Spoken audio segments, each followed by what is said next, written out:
coming up. Ooh, it's not tonight. So we'll open the public hearing at 5:08 p.m. This is a public hearing. It is the second of two public hearings per RSA 41:14-A to review and receive comments on the release of the lease agreement with 682 Daniel Webster Highway and the proposed easement on Moore Street with 5 Kank Highway.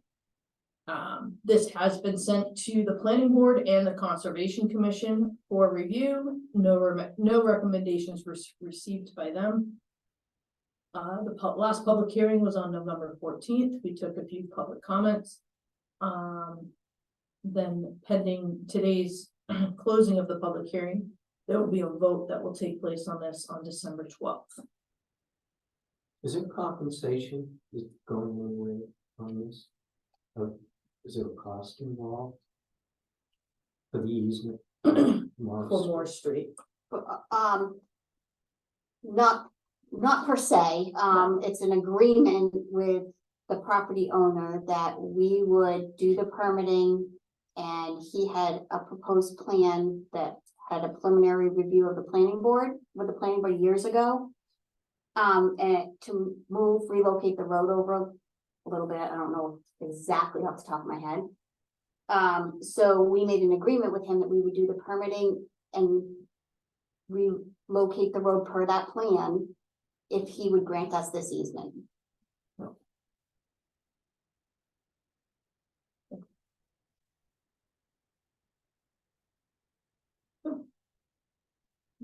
Questions online? I will now close the public hearing for the lease agreement release and of 682 Daniel Webster Highway and the Moore Street easement at 5:10 p.m.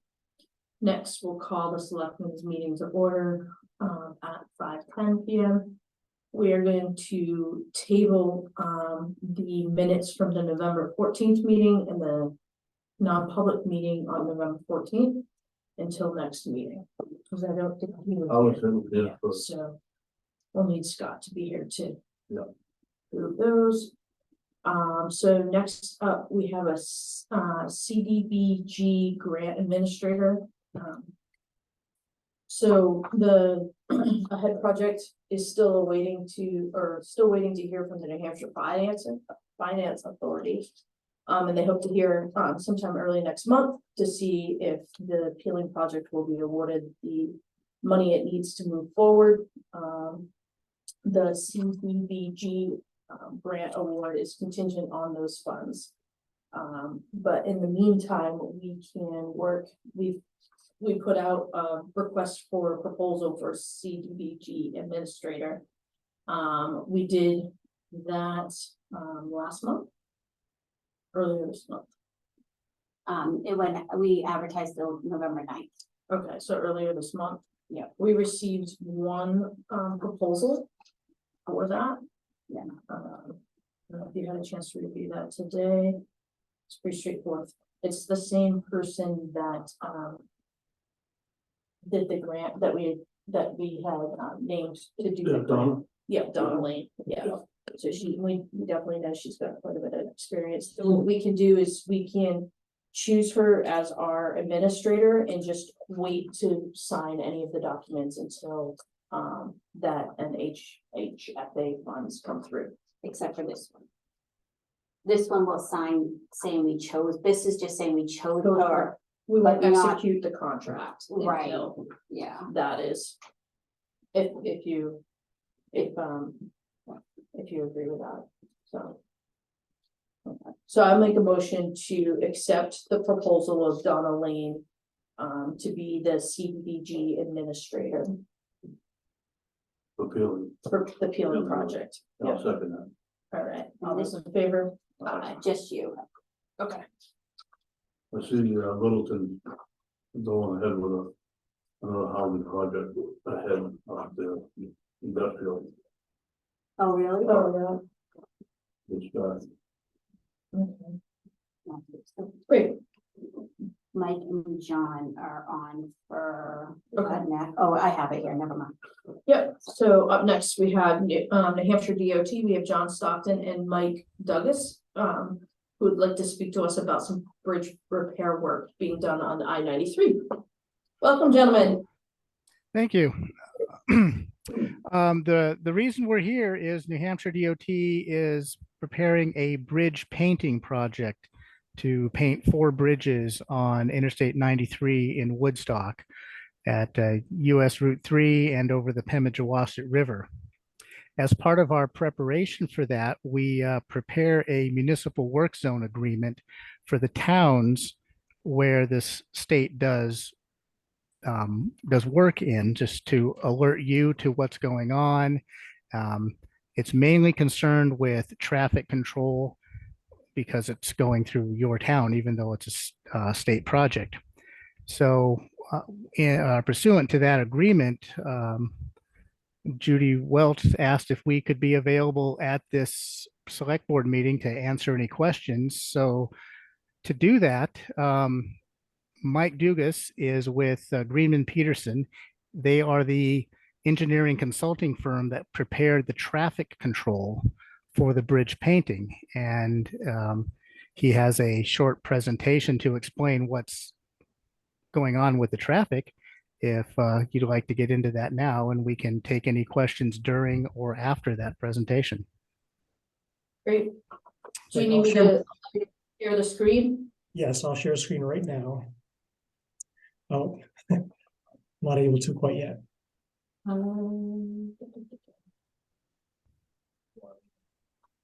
Try that.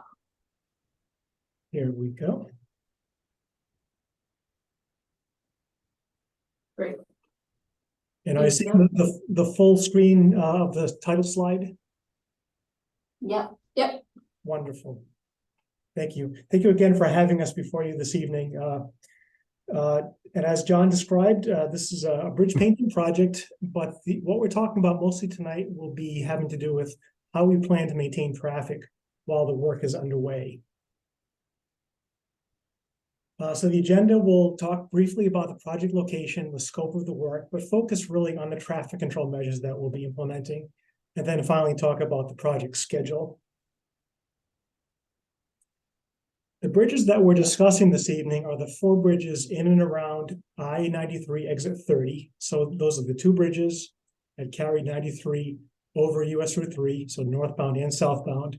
Hey, Mike, your slides aren't advancing. Oh, they aren't. Let's not mention that. Interesting. Let's try that again. Any advancement? You click on this. So you're still on the title slide? We're on the title slide, and like we can see the first 5 or 4.5 slides down the left side of the presentation view or whatever, or not presentation view, whatever that's called. Interesting. Let's try this again. Yeah, it's not pulling up the slideshow for some reason. Oh, There you go. There we go. That worked. Arrow down. Yeah. And it's full screen for you? It is not full screen. We're looking at it in the PowerPoint program. But if you arrow down to the different slides, it is changing, or click on the next slide, it is changing on this side. Yeah. And we There can you see it, I think. And we can see it. Okay. I will go with that then. So I am up to this slide here discussing, so we have 4 bridges involved, 2 bridges carrying 93 over Route 3, and then also the 2 bridges carrying 93 over the Pemmy River.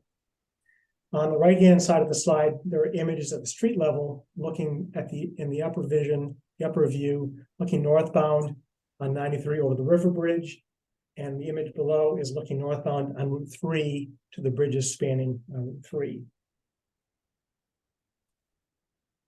So to begin with, I wanted to share an image of a recent similar project, a bridge painting project, to give you an idea of what to expect while the work is underway. This image shows the cleaning and painting that will be occurring to the I-93 bridges.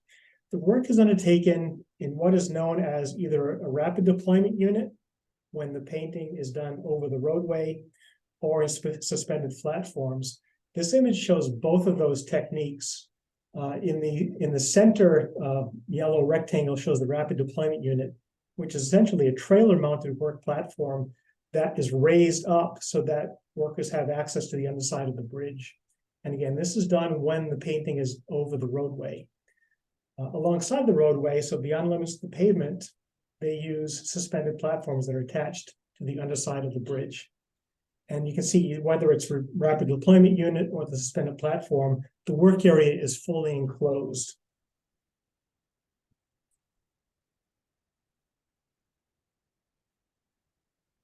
So that's what will be, what you'll experience for the work on the bridges over US 3. For the bridges over the Pemi River, the treatment is a little bit different because there's no access from beneath the bridges to the other side of the bridge decks. All the work is done from suspended platforms. Again, as I just mentioned with regard to the US 3 bridges, all the platforms are fully enclosed. In this case, the support equipment will be up above the project area, so on the roadside of I-93. I'll talk about that in just a moment. And it's important to mention, it's a very important feature of the work as it's executed. And it's evident in this photo here that when the work is underway, that enclosure has negative pressure within it, so that there's a light suction created so that any dust and debris that's generated by the cleaning and painting operations is held within the work enclosure. I'll switch gears now and begin talking about the traffic control measures that will be undertaken to maintain traffic while the painting is underway. Some of the highlights include the following: that speaking first of US 3, all the support equipment that will be needed for the cleaning and the painting of the bridge girders will occupy either a lane or a shoulder on Route 3. The Route 3 bridge work will have no involvement with I-93 traffic up above. We will be maintaining two-way traffic on Route 3 at all times. The road is wide enough that we're able to do that. The position of the lanes, the travel lanes, will be shifted to the left and to the right as needed to accommodate the work zone as it moves to access the different portions of the I-93 bridges overhead. And the work on the bridges over US 3 is intended to progress from north to south during the execution of the work. And I'll show that now in a couple of images to show some of the details of how that will be undertaken.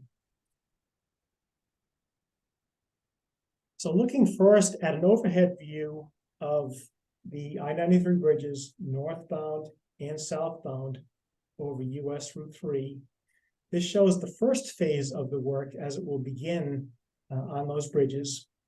To begin with, shown in blue, the support equipment will be placed along the shoulder of US 3, while the work, the painting, the cleaning, the painting work happens up above. So in this first phase, the northbound US 3 traffic will remain in the lane where it is today.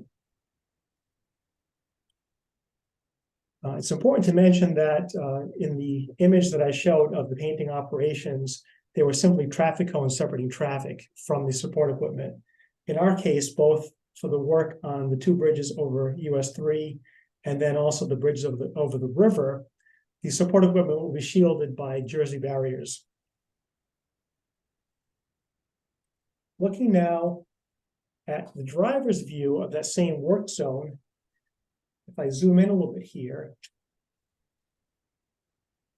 this part of the image here shows the traffic as it travels in the northbound and the southbound directions of US 3, separated by the curved median island right here.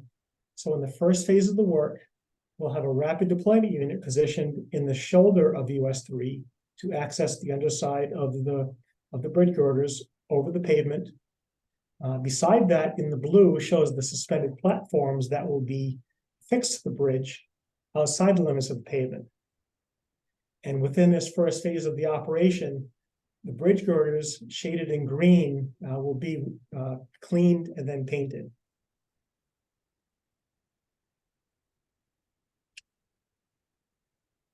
As we proceed into the second phase of the work work zone on Route 3 and the position of the travel lane will essentially swap sides. So meaning that on this image here, the blue shows the work zone, which would now be positioned where the lane is today. And then the travel lane will be shifted onto what is now the shoulder of the northbound roadway. The work, as I said, would be shielded, the work zone will be shielded by Jersey barrier. It would also be temporary lane markings placed to shift the travel lane onto the shoulder and then back into the travel lane as it approaches the southbound ramps that are just off this image here. Looking again now at the driver's view of this second phase of the work operation, the black arrow shows that the travel lane will be shifted onto the existing shoulder because the work zone will now be positioned where the travel lane is under normal operations. The brown shows the bridge girder that would have been painted in the first phase of the work. And then in green, it shows the painting that would be occurring in the second phase of the painting operation. At the conclusion of the second phase, these two phases will then be repeated on the southbound side of Route 3. So these same two phases will occur with the work zone moving first to the travel lane of the southbound Route 3 and then moving onto the shoulder of southbound Route 3. So through those four phases of the operation, we will have cleaned and painted the entirety of the bridges over Route 3. And it's worth mentioning as well that we propose to proceed with the work from north to south, so from right to left on this image, so that the painting that's needed to be done over the railroad tracks can be done in the early time of the year when the train volume is at its lowest. So we'll reduce or minimize the involvement of our project with the train traffic.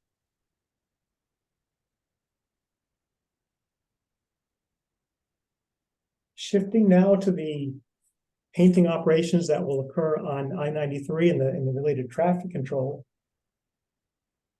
The highlights of the I-93 traffic control include the following: the equipment to support the bridge paint, cleaning and painting will be stationed in the wide outer shoulder, both northbound and southbound.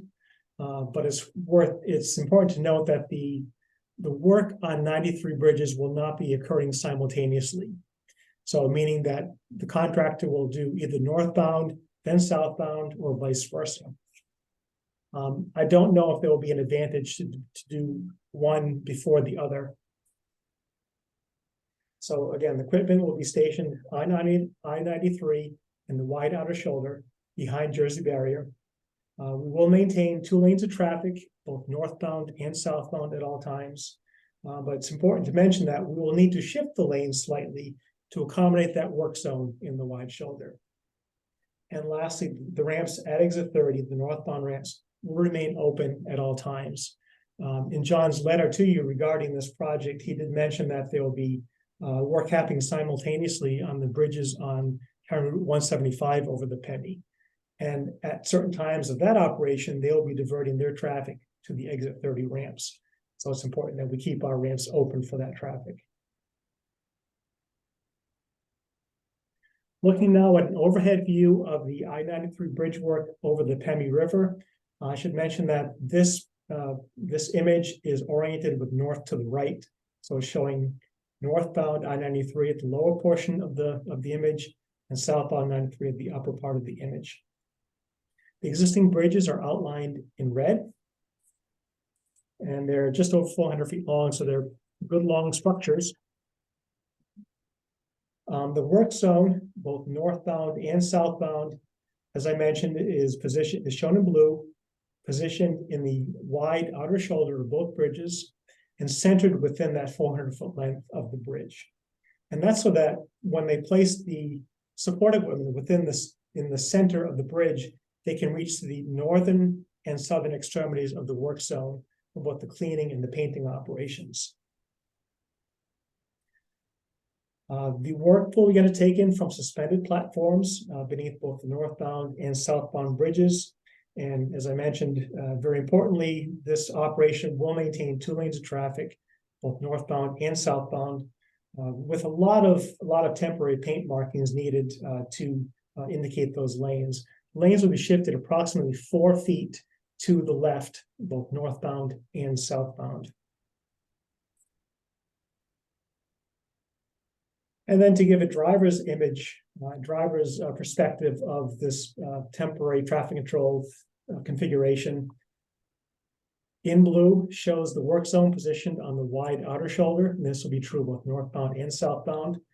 The work zone will be shielded by Jersey barrier. Then we'll have the 2 lanes of traffic. The lanes will be narrowed from 12 feet as they are today down to 11 feet, and then also shifted again about 4 feet to the left, northbound and southbound.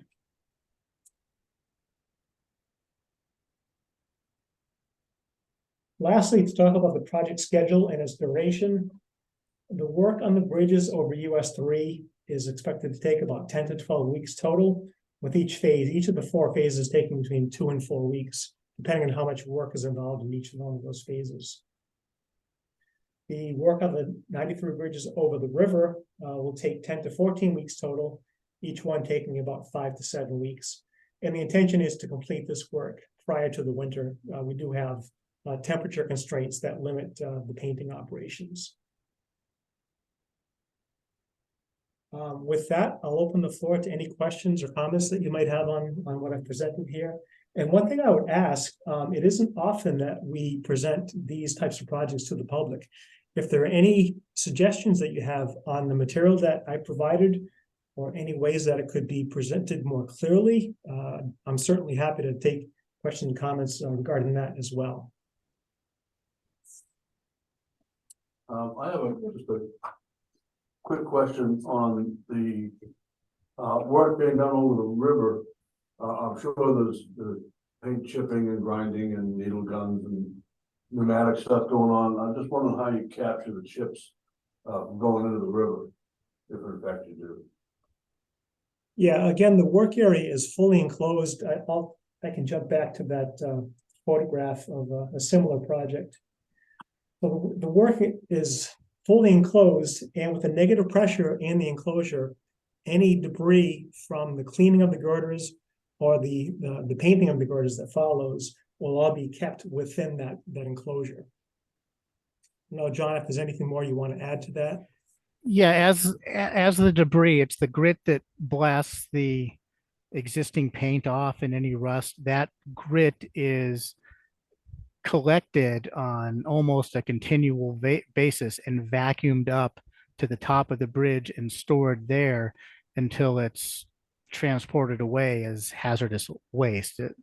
The existing paint has lead in it, so that makes it hazardous waste. So that's the main purpose for all of this containment and the negative pressure, so that things don't escape. And it's collected and stored at the top on the bridge amongst all that equipment until it's hauled away. Thank you.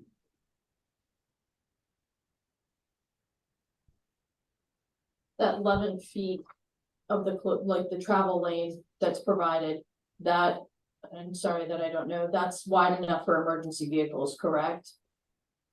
And that's Yes. on I-93, yes.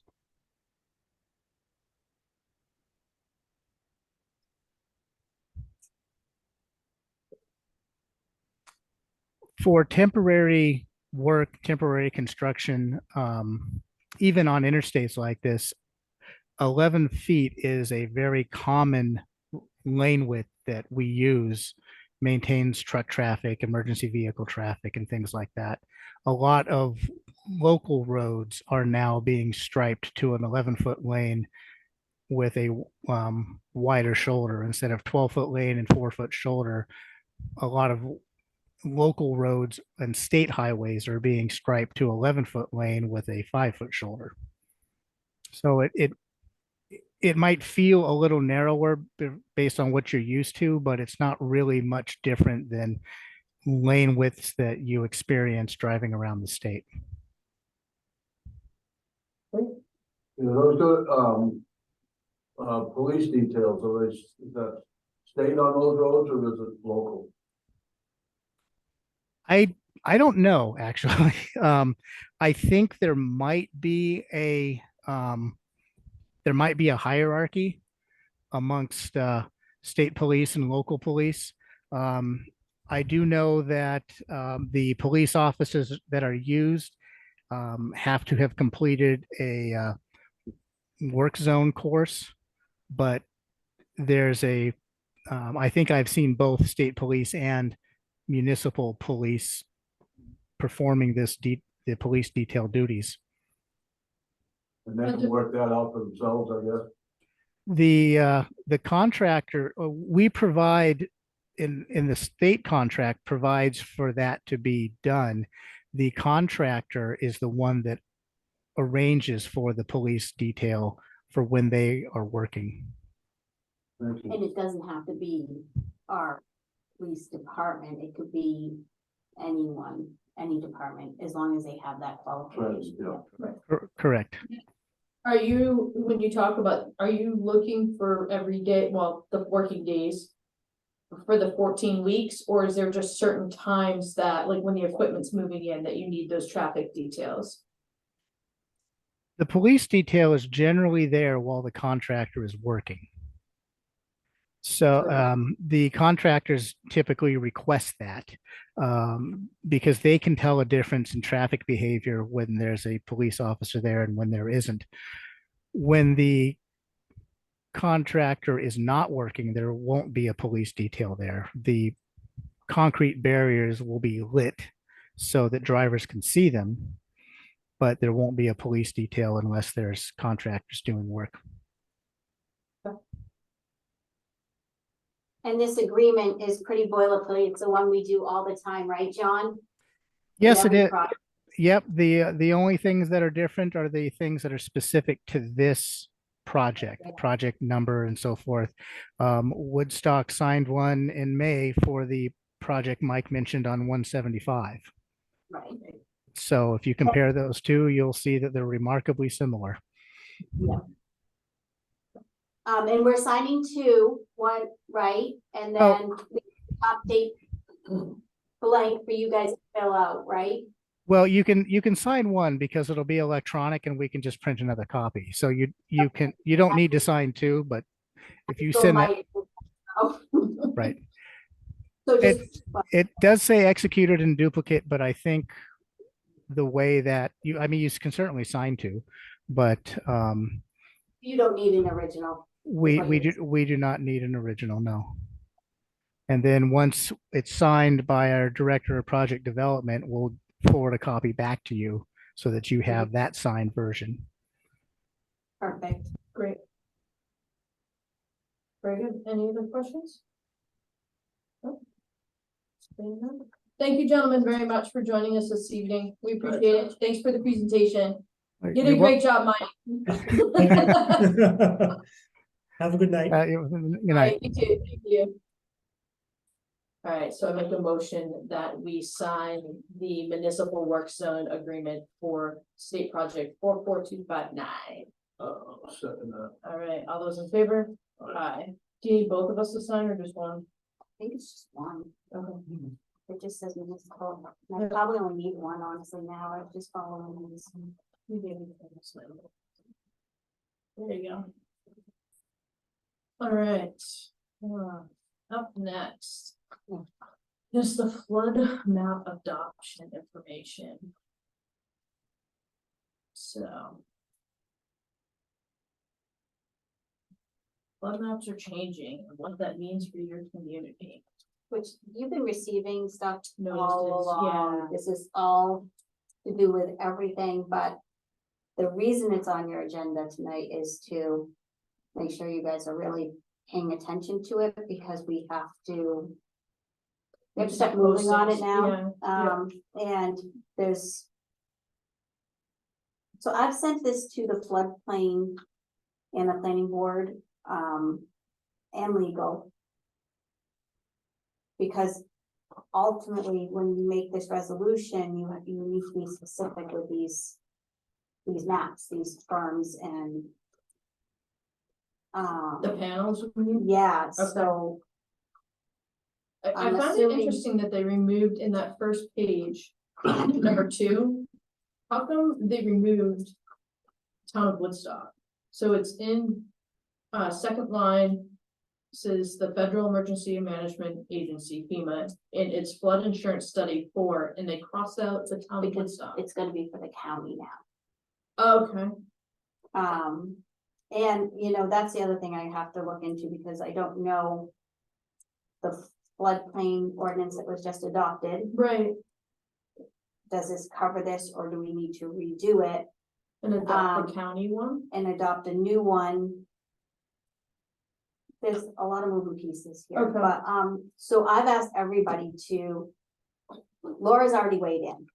I got that Okay. today. Okay. And she doesn't see any problem with it. I'm just waiting to make sure that these maps are okay. And I wanted you guys to be aware that there's webinars being offered coming up on the 11th and 18th. Would, do you think maybe we could post those to, for any residents that may be interested in, because there, it looks like, or is it just for municipal? I'd have to ask that question. There's a copy of all this going to conservation. I've sent this to James, Kristen, and the planning board. Okay. And yeah, Put it on Cassie the has it on the agenda, so. The only thing that. I have to point out to them was that,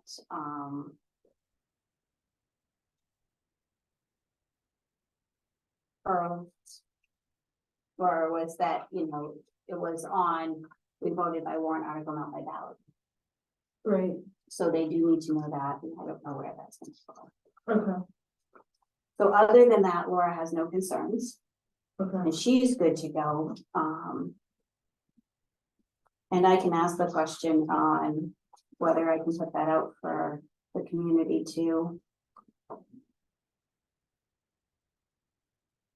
Webinar series for New Hampshire community officials, it's for the officials, yeah, right now, Okay. I'm sure there'll That's be not something preparing coming. your residents, so I thought, well, maybe that means, but, I've heard Kristen talk about doing a public hearing in some form and working with Margaret, I don't know where that's at. okay, But I just really wanted to make sure you guys knew about those meetings, the webinars, and yeah, this resolution, and hopefully we will be able to adopt that resolution on the 12th of December, of December. Okay. If all goes well. great. Sounds good. So there's pretty much just not, I don't think there's anything we can really do. Yeah, just read more. It'd be good if we have a chance to sign on to those webinars. Yeah, that was just, I just wanted to get it out there. Yeah. Make sure that everybody was aware. All right, up next, we have the fireworks, 4th of July fireworks. It was brought to the town of Lincoln's attention that the current company that we've been using for the past few years, 3 or 4, North Star Fireworks. The owner said that the price they gave us, they can stick to, but they can no longer guarantee, or they will no longer guarantee coming on July 4th. So they're not doing any out-of-state fireworks on July 4th Where due they're to from. staffing issues. They're not from New Hampshire. So, They're from Vermont, Vermont, That's what I remember. and it's because of like, they've clamped down on the trains. they have, and COVID threw off their training programs, of course, so people weren't training their cycle, right, so it was discussed at the Board of Selectmen for Lincoln last Monday, the 20th. And they had asked Karina to see if she could find another company that would potentially do it on the 4th. These folks have offered the 5th or the 3rd. But we have to like jump on it soon because, yeah. So Karina did do, she did reach out to some folks. She heard back from some other municipal folks about 3 different companies. She reached out to Atlas out of, I can't remember, Atlas Fireworks in southern New Hampshire. And they could not guarantee, or they said no to July 4th, that they were already booked out for all of July 4th. Then she spoke to JPI, which is another polytechnics out of southern New Hampshire. At first, they didn't have a July 4th date. They came back to her today and said, ooh, it looks like we might, someone's dropped, we might be able to fit you in on the 4th.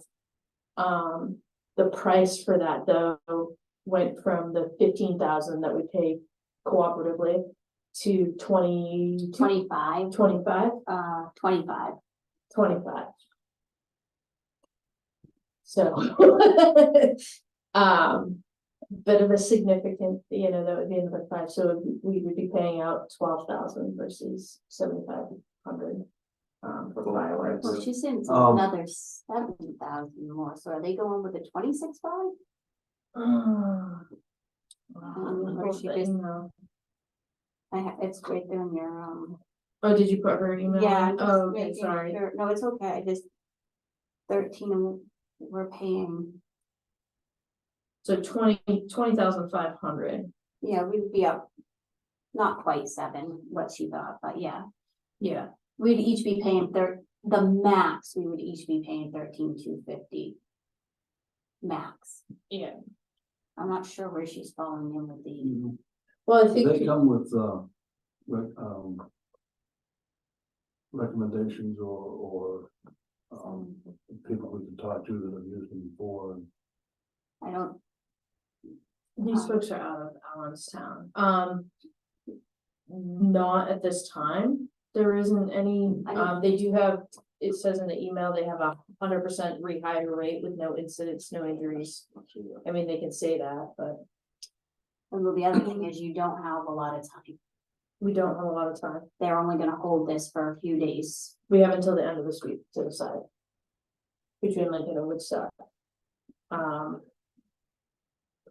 Changing to the 5th, which is a Friday, will not affect the crowd. No, because there are, Because it's a long weekend, right, and we'll still have, since it's on a Friday, we'll still have a great crowd, although it's not on the 4th, which was always. We always went by that. It's true. I remember Jimmy was absolutely adamant about it.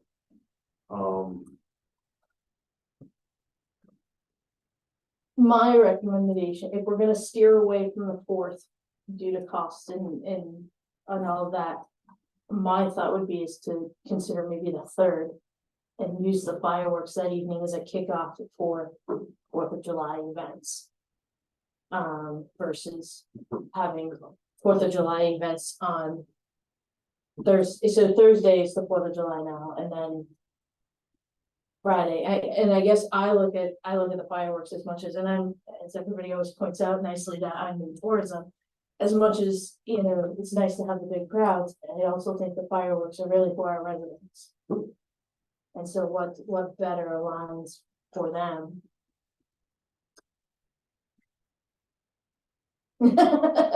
Right?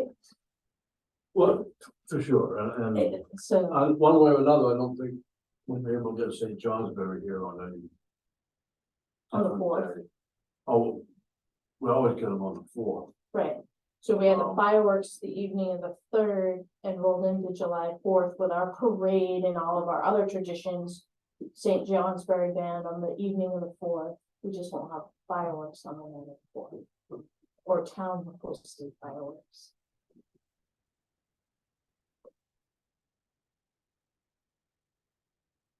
I don't know, I think it's a big ask moving everything to the 5th. I don't think you'll get a lot of folks that would appreciate the move of the parade and everything. Yeah, we'll have plenty of time to notify people, obviously, but, Oh, yeah, and I maybe don't we should know have a if people are discussion, gonna really yeah, care so long as it's fireworks, which would bring us back to the people we've been using on the 3rd. potentially, yeah, I The think, 3rd and the 5th, I believe so, yeah, so that would keep us in the ballpark with the same money and the same quality. So I guess it's a choice between the third and Right. Do you wanna see if Lincoln's available to have a quick conversation this week? We can sit down with them and have a quick joint meeting. And just iron it out, and then, so by Friday, we can say, go. Yeah, I think financially, I think to absorb another $5,000. Do we know if they're Fireworks. available for the third? yeah, they said so. I thought in the, On the first one I have, they simply. With that being said, the fourth is certain question is. Accommodate, or do we want to host the fireworks on Friday the fifth, right, which would be our rain date anyways? Well, that's true, that gives us a rain date. So go for the third and the, Well, what I'm saying, I don't know, we have to. we'd have to ask. Yeah, you I have to think have, so. we just have to We ask just them have if to that's an ask. availability. Or if it's just I don't know that, that wasn't given as an option. I don't know if did Karina mention it on the phone? She didn't mention that to me on the phone. Like, she I told didn't, me, I didn't ask, I didn't think it. she told me that Lincoln, her board had. Asked her to, do her best, which I know she's been doing, because I've been following the email chains, and then if she couldn't, to try to book them for the fifth. I don't know if that there was an option, or if it was even questioned, but I know that's where they were going. And that's kind of all I know about it. well, we certainly need to have a discussion anyway, so. Yeah, I So, think, yeah, you'd have to have, if I can get them, I just know we can only hold this for a few days. We So do a I'm Zoom thinking- type thing real quick for people, even if it's, if they're at home, can we? No, because you have to post, it has to be a posted, if you have a quorum with them, they'd have to have a posted meeting. which means at least two of us have to be in the room, and two of them have to be in the room. Yes, Okay, Are you headed out of town this week? you know what, Are you headed out of town this week? this week, no, Okay. So we did something like first thing in the morning. yeah, whatever. Okay. you want to give me some times you're available, and I'll call Karina and see if she can get, I can go and sit and meet with them, we don't have to do it. well, you two wouldn't be able to Zoom, because you don't have. Well, both of you would have to be present, I but, can keep this for we don't have a spot here. right. I could do first thing Thursday morning, anytime before 9:30. I haven't had a Long time discussion. meeting. Or No. 9:30, you guys will go over there. Yeah, we'll meet them there. What's this? We could do it in her office. We don't have to, oh, no, it's a public. It's public.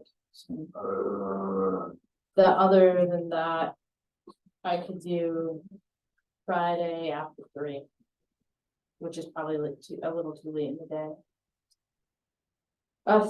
Thursday I could do between 1 and 3. Sorry, all over the board. you guys decide on the number.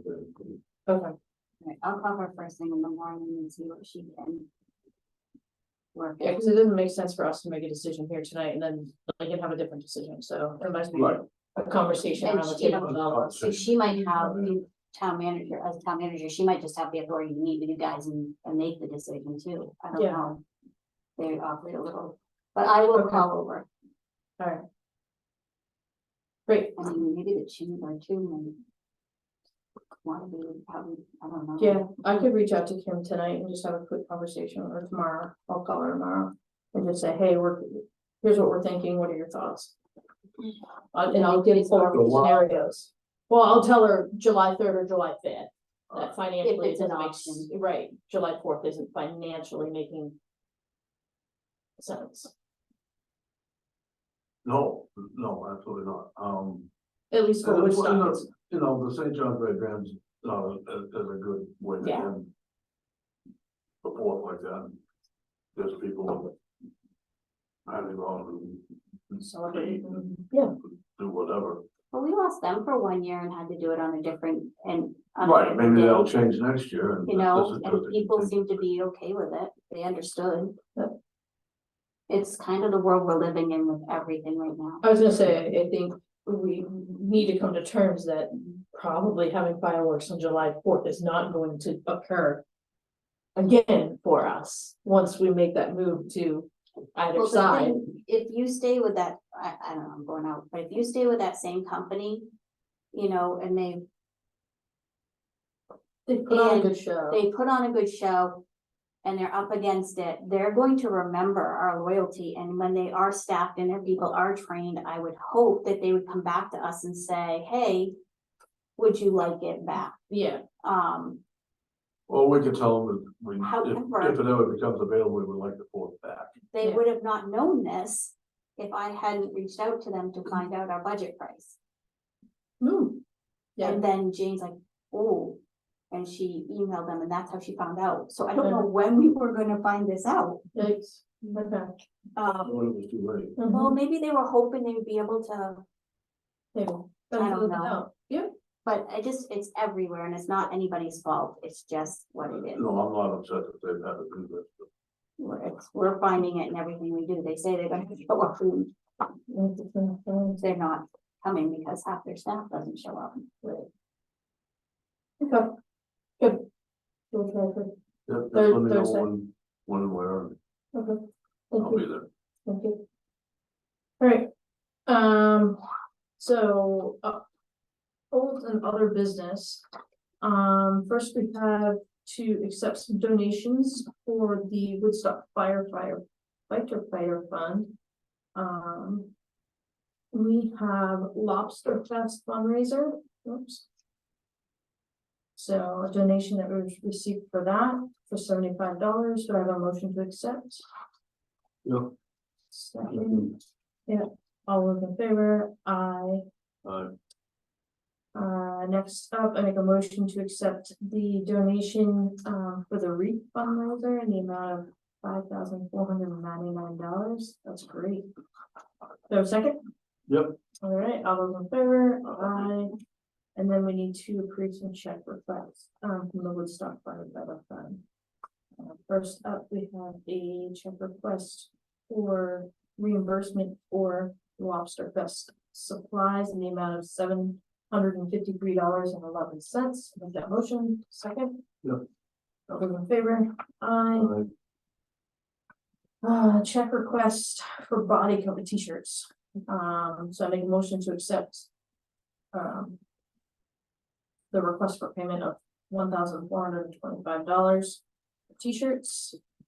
Second, yeah, all those in favor, aye. And lastly, make a motion to accept the request of payment for $150 for for food for a Twin State meeting. Yep. Second. All those in favor, aye. Under other business, the North Country, I don't know if you saw the email for the North Country Council Commission meeting. Thursday afternoon at 4 p.m. Okay, it came from Michelle Moore Gray, the executive director up there. She'd emailed both of us on it, I think today. Today? Yeah, Oh, I haven't seen it. okay, I do my email stuff in the morning first thing, and then out of the way. okay, it was After this that, afternoon, I'll yeah. see it Okay. tomorrow. Are you do you want to go to that? It's, if I recall correctly, a lot of the conversation is gonna be, it's their commission meeting that I think you went to the last one. But they're gonna be talking a lot about community power and the community power purchasing. So I don't know. Look it over, Don't know, and then Yeah. if you can't, let me know, and- Okay. or if you Yeah. know to let me know, and I can try to make it up there for it. Good. All right. Other than that, we have public participation. None. All right. We do have, just to let everybody know, I guess, next week on Wednesday, we're meeting with the budget committee to review, outside agency requests for the budget. So next Wednesday night at 5:30. And then We're gonna want that. A week from tomorrow. the next meeting, you have an individual attending. It's to do with a grant for charging stations on these company leases land. Yeah. To put charging stations on, and they're looking at a municipal parking lot. Yeah, Joel mentioned that a long time ago, we thought that would be a great idea. yeah, and there's a grant out there for it now, but the problem is, it's like, I don't know, I have to look into it. James. For No. clean energy. No, it's out of No. Vermont and it's a female, Oh, and, but